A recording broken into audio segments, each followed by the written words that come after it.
Kopiuję matematykę. Roberta sałatę. Obaj są winni, bo sobie dają ściągać.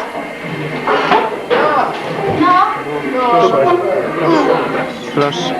To możesz narysować, to jest słoneczko, nazywałem pani Malickiej, dostaję za to mierną, bo tak bym dostał, o. Pres.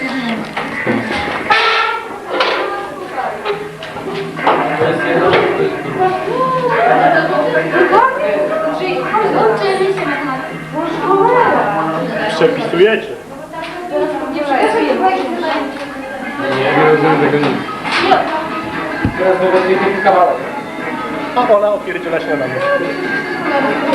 Dlaczego się nie zdziwiłaś, ona? A ty bekasz jak pijesz. Nie, jak pijemy, już wypiłem. No to jak już wypijesz, to bekasz. Ale to jest Taka jest naturalistyczny odruch normalnego człowieka.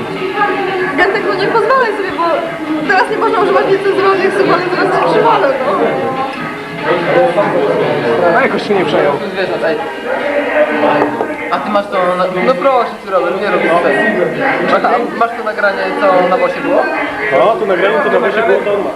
To masz? Ja mam to nagrane, tylko że ja nie mam kasetek. Mama Gośka Stołanowska jutro przyniesie tej ulce. Jakie ulice?